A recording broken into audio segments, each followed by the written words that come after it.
Yeah, I heard that. Can't say it from up here because I'm being recorded, but Wow. This is a place where magic happens, and that was some of it. That was amazing. Thank you, guys.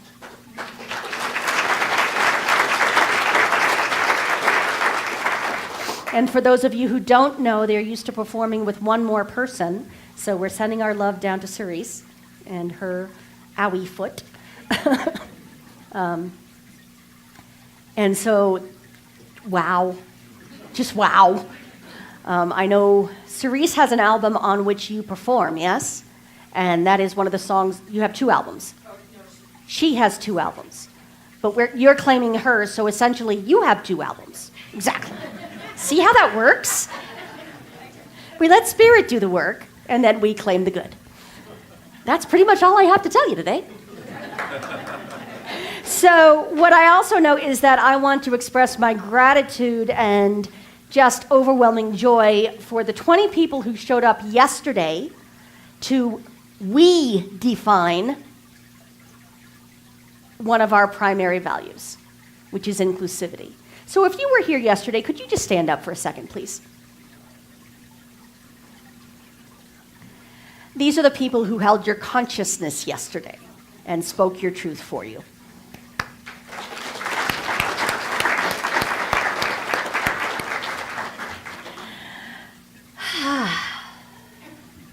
So there's so much to talk about what happened yesterday and some other stuff that's going on. Just to get it out of the way, we did agree on some of the stuff that doesn't feel inclusive. This is what we wrote. Got it? Good. That's all we have to say about that. We did agree, having made that list, that we cannot make people feel included. We can't force anyone to feel anything. What is ours to do is look deeply at ourselves and say, how are we not doing everything we can to create circumstances in which people feel included? No matter what tattoos they're wearing, no matter what their clothes look like, what religion they came out of, we want to be a place where people can simply come to be loved for who they are, where we actually live the idea that no matter who you are and where you've been, you're welcome here. And so what we did first was come up with what's working. What do we know is working? So our candle lighting always comes up first. That particular ritual, those words that we say about understanding that we do not have ultimate truth trademarked. It's not like you can't find ultimate truth out there in the big world as well as in here. And so we honor that and we humbly allow people their own path. We use inclusive language, so we're a center. Some people just can't do the word church. For some people it has meaning. But if we call this place a synagogue or a mosque, that would have a different meaning, right? So we say a spiritual center. And we use multiple words for God. You'll hear me switch gender a lot. It's just, you'll hear me say he sometimes or it, because it takes too long to say he, she, it, us, them. Also, if I say it too fast, there are some issues. The next step might be to change my title from minister to spiritual director, which many centers are doing. But right now, minister works for me, it's fine. We have the pastoral care and heart connection so that if somebody is not showing up, we have a way of reaching out to them and not say, hey, we took attendance and you're going to fail this class, which means you go to hell. We don't have a hell, sorry. You're going to have to go elsewhere for that. Try the clearance shelves in Walmart or something, I don't know. Who would pay full price for that. I mean, come on now. We make those phone calls, we reach out like that to say, what's going on, are you okay? To create that empathic connection. We have classes that are open to everybody. You do not, in spite of a rumor I once heard, need to be a member to take classes with us. There's no special member pricing, sorry members. There's no magic secret handshake that lets me know that you're one of us. You know, wink, wink, nudge, nudge. Thank you, Monty Python fans. We have classes, basically the only requirement with our classes is if it's one of what we call the accredited classes, you need to take foundations first, because the rest of it won't make any sense. You need to have the vocabulary. But we keep those classes as inclusive as possible by offering them for a love donation. At the end of each class, we pass a basket. You look into your heart and see what you have received and what you can afford knowing your financial situation, and that's what you put in the basket. Yes, there's recommended pricing on it. Meh. We weren't going to follow any of the other rules anyway. Why follow that one? We have name tags. We have name tags not because I can't remember my name, although there are days, but because it makes it easier for people to come in and not have to memorize 100 to 200 names all at once. That is something we do for each other. And I tell you, I cheat a lot because I'm turning into my mother, and I will go through every name in the congregation before I get to yours. I might call you by my cat's name first. You never know. We have a lot of transparency. Our board meeting this afternoon is open to anyone who wants to come and listen. I have noticed that the minute you make the board meetings open, nobody shows up. If they were closed, people would be banging on the door with pitchforks. However, if you want to know how this place gets run, if you want to know what your board that you elected is up to, come sit in our few meetings. They're actually sometimes kind of fun.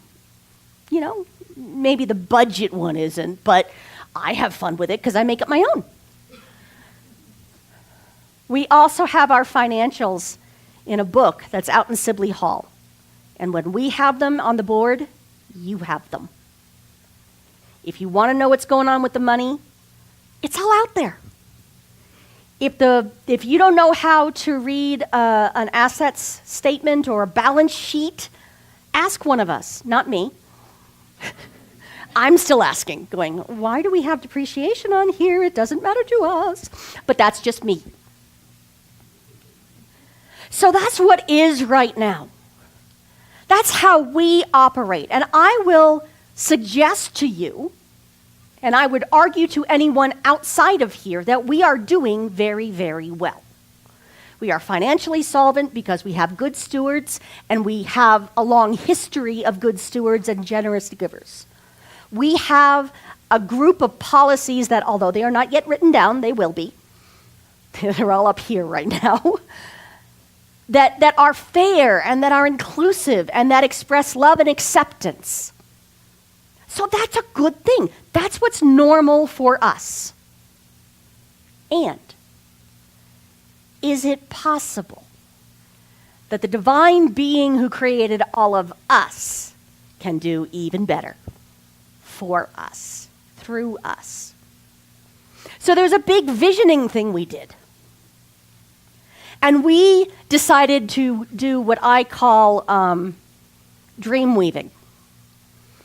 And what we do is assume that our best idea needs nitroglycerin put into it and just rev it up. So we saw, given that we have new land being given to us, a new sanctuary. Not just so that we can have stained glass, because I love stained glass, and heat through the floor so we can stop arguing about where it's hottest and coldest in here. The things they don't tell you in ministerial school. The biggest argument that split the whole church was too hot, too cold. Okay. But we could repurpose this building. We could make this more useful to the community at large. We could have bigger classes. We could do so many things for our neighbors, for our new neighbors that are moving in. There's going to be a hospital right next door. What if we had a chaplaincy program? Our practitioners, our practitioner licenses, make us eligible to take chaplaincy training. Normally, you need a minister's license for that. But our training is so good that the national chaplaincy folks, I know that there's a couple names for them that are long that I don't know, will accept our practitioner licenses. So we could have a chaplaincy program right here. One of the things that came up with, let's expand the Children's Association of Awesomeness into a full-time school.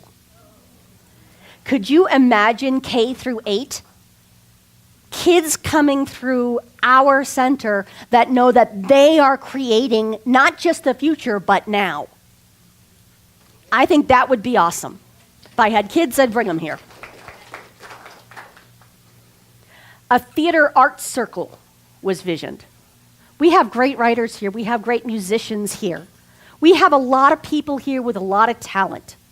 And one of the big pushes in quote-unquote ministry these days is to bring the theater world and all of its beauty and its creativity into the ministerial fold so that we understand that when you create anything, it is a spiritual act, whether it's a child or a poem or a lesson plan.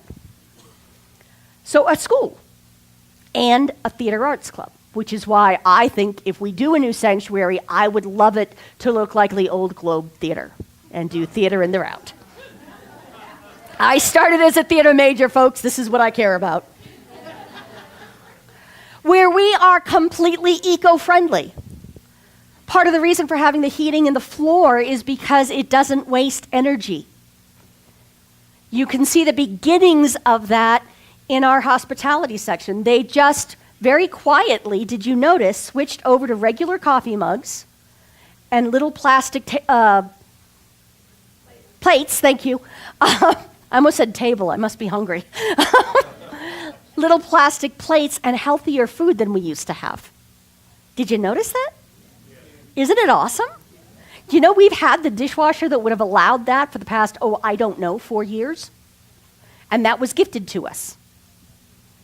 So an entire group of people that walk their talk by opening the doors, by creating new doors just so we can open them, by including the power of Mother Earth, by including programs that help us see our neighbors differently, to look past our assumptions, and to create a bigger circle of love.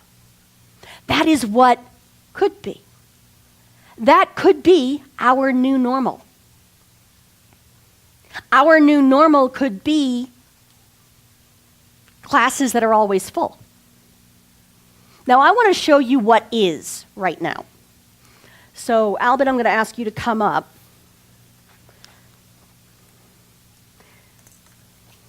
Let's see, do I have these?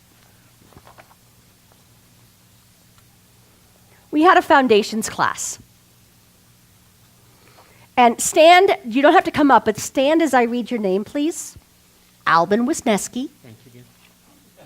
Andy Hofer, Bob Jocelyn, Chris Hofer, Joy Hansen's not here, Karen Q. Smith, Karen Werner, Laura Urquhart, Mel Hirsch, Sandra Walker, Sandy Kimmerly, Sudra Tolbert. We had almost 20 people in that class. Isn't that great? Oh, I'm sorry, Christine, do I not have your... If you were also in the class, please stand up while I hunt down your... Oh, Madeline Hendel, Jerilyn Aronson, Christine Teague, Allison Hayes.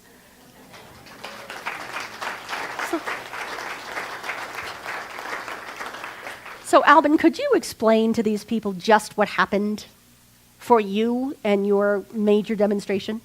Well, what it was, we had a demonstration for me in regards to my daughter, and we treated that she would be out here first week in September, and here it is last week in September. 2 days ago, my daughter called and says, "Dad, how would you like to spend a week with me at home?" So it's not in my time, it's in, how would you say, God's time. So it's better than it was the first week in September, because I'll be back seeing my daughter and seeing my brother, who I haven't seen in 15 years. So it's all good. Thanks. Perfect.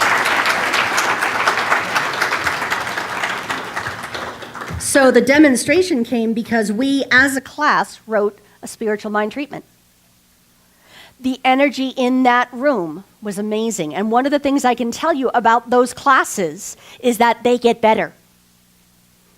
The friendships that were made in those classes, especially foundations, I don't know why, but it's true. Especially in foundations, they are life-changing. But wait, there's more. Could I please call to the stage Barbara Butterfield, Clayton Smith, Sandy Kimmerly, Sharon Tice, and Susan Congdon.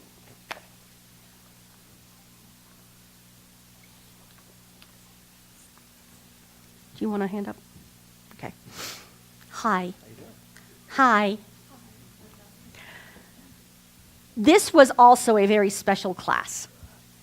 For me as a teacher, it was exciting to explore Emerson and the roots of our teaching through the eyes of people who had never read them that way.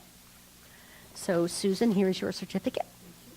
Sharon, Sandy, Clayton. He's funny. Did you know that? He's really flippin' funny, but you will get a stack of books and 27 movies if you have a conversation with him. And Barbara Butterfield.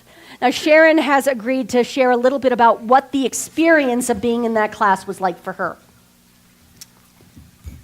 I'm not that tall. It was a great class.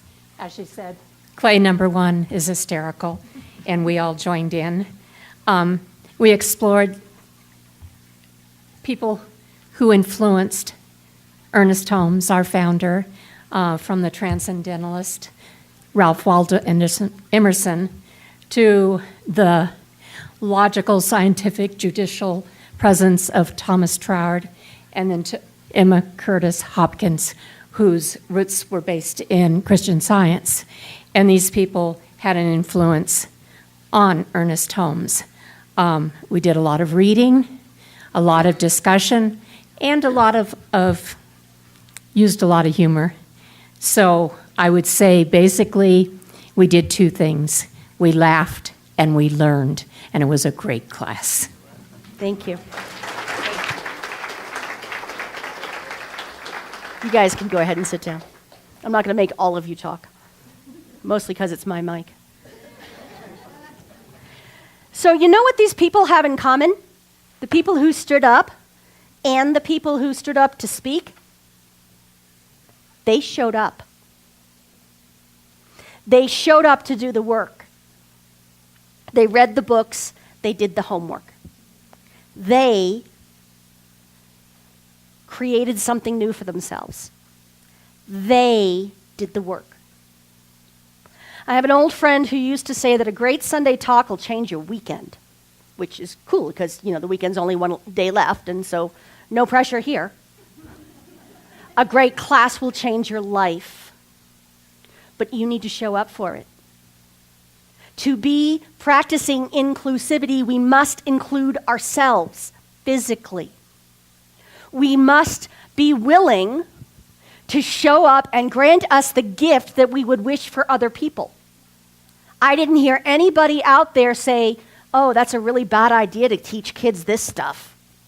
Are you kidding me? Satanism was last week. This is religious science. 2 weeks ago? I don't remember. So what will it take for you to live from that place of life is like the classroom where there's a lot of laughter and a lot of joy and a lot of going deep? There might be some tears, but you have people sitting next to you who will hold your hand if you want. I can only sit next to 2 people at once. Think about that. I am not the right minister for everyone. The person I am not the minister for might need you, might need your wisdom, might need you to show up and demonstrate living a happy, healthy, prosperous life. Is there anyone here who is not willing to have someone catch them being happy?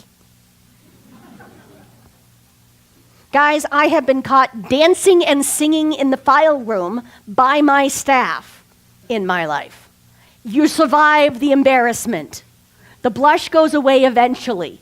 Took a few hours. If you will show up, if you will grant yourself and this community the gift of digging deep and claiming better for yourself, better than anyone has ever told you in the past that you deserve, that this is your birthright, to live happy, to sleep deeply and well every night. Has anyone here ever had insomnia or nightmares? You deserve better. And you can have better, but you must show up. I'm not going to nag anyone except the people in that Roots class to become practitioners. I'm not going to tell you that you must attend every Sunday, that you must practice tithing, that you must come to a practitioner with your issues and work them out, that when I teach a class on doing your shadow work, you really, really need to be there. Those of you who think you have no shadow left, you especially need to be there. I will save you a seat right next to me, who has a ton of shadow work to do.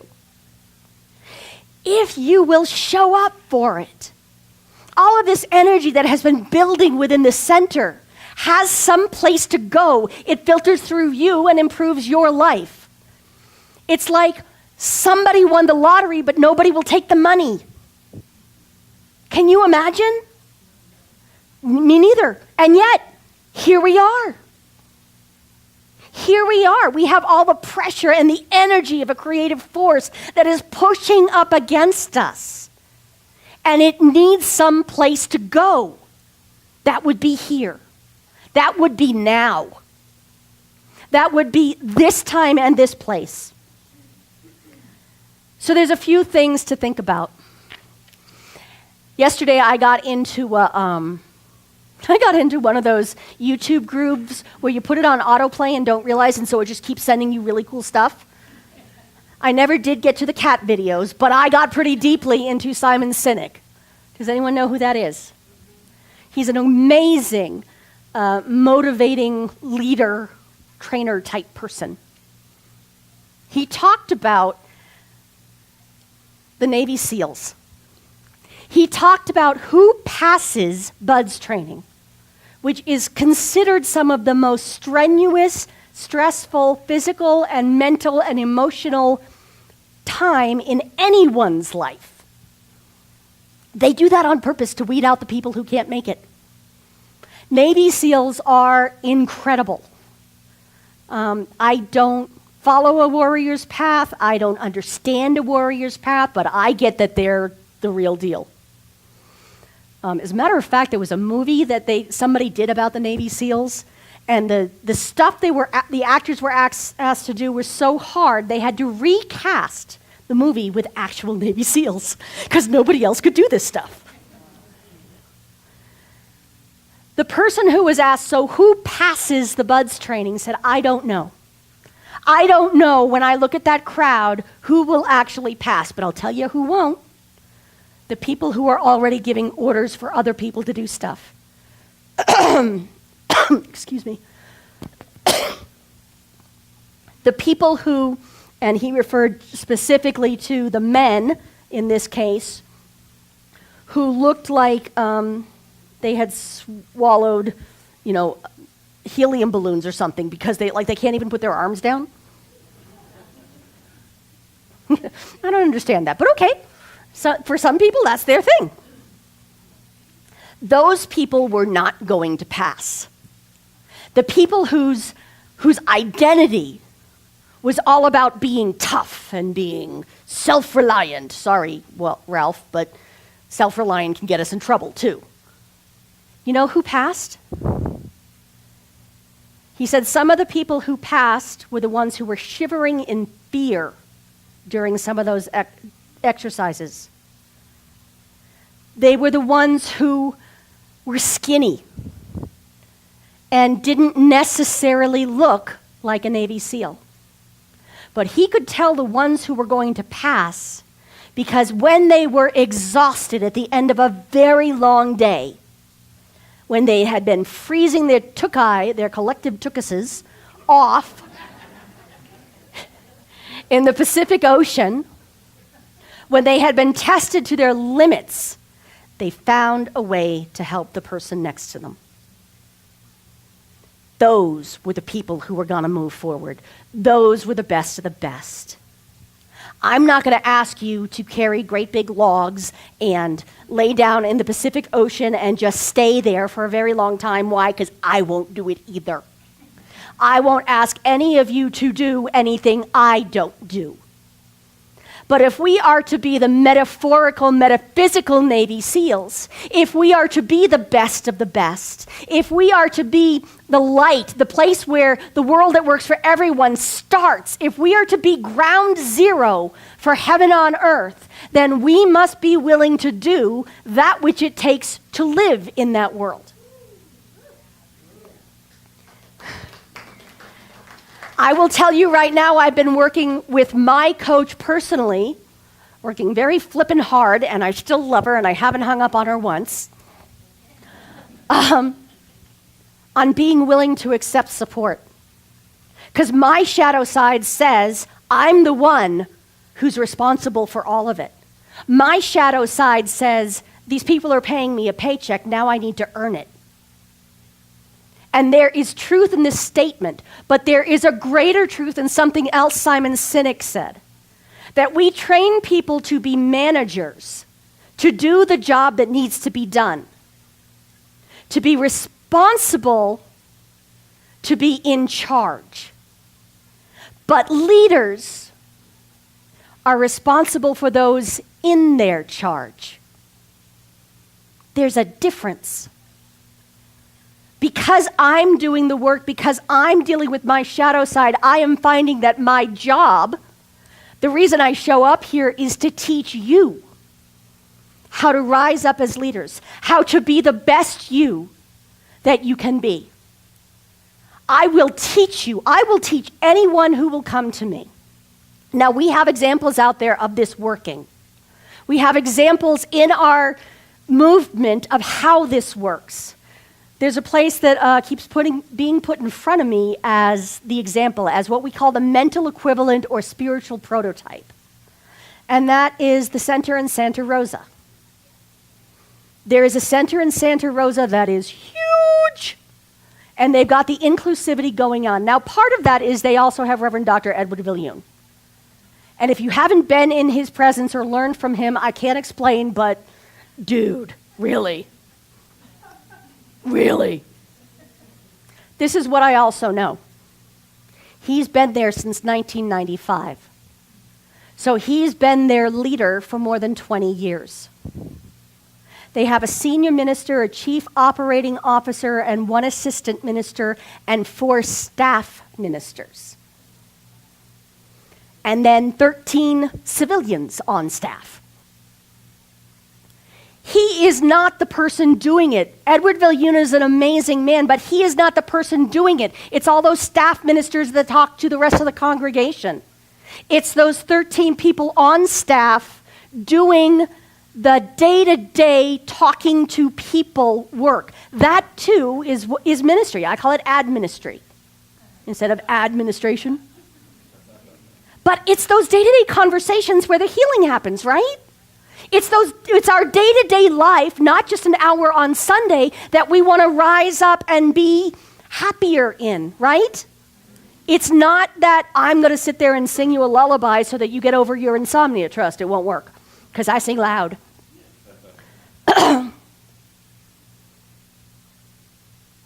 If we are to be truly a big thing, not just physically, but in consciousness, it requires everybody to stand up. Not now. We'll do it later.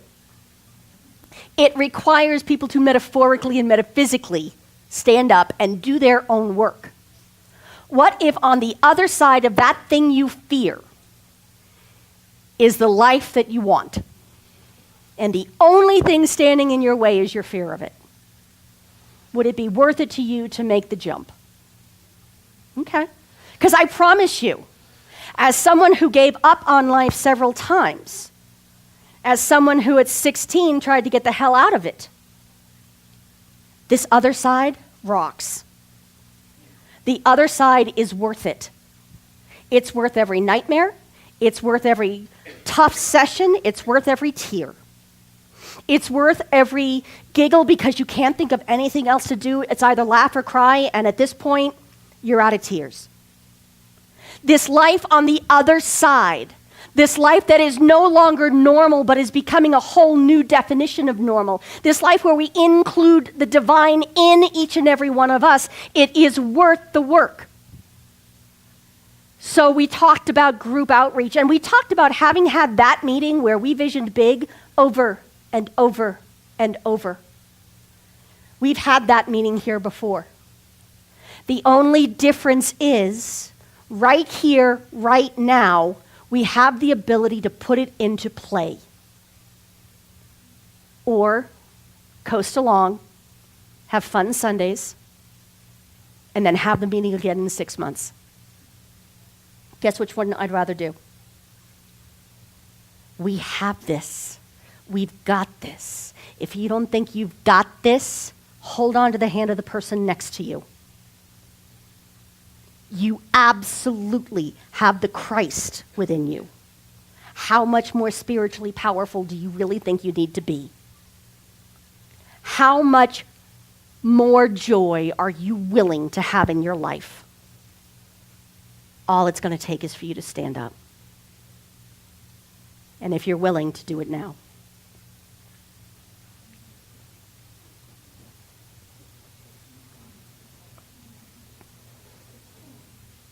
And so we come together in the name of love and allow it to raise us up. It gets our soul ready to make that diving in. It is who we really are and who we have always been, but we are now claiming, because we flip and deserve it, and because we refuse, as God beings, to be held from it by anything, including our own fear of being in overwhelm, our own fear that we won't have time. And what I absolutely know is that the Spirit of life itself is rising up within us and lifting us into this greater yet to be. And so as we claim the truth of who we are, as we take charge of our own lives and are responsible for those in our charge, we are the leaders. We are the miracle workers. We are the Christ and the Buddha and the Krishna. We allow all of that good in. We celebrate it. We refuse to hide it. We let it be, and so it is.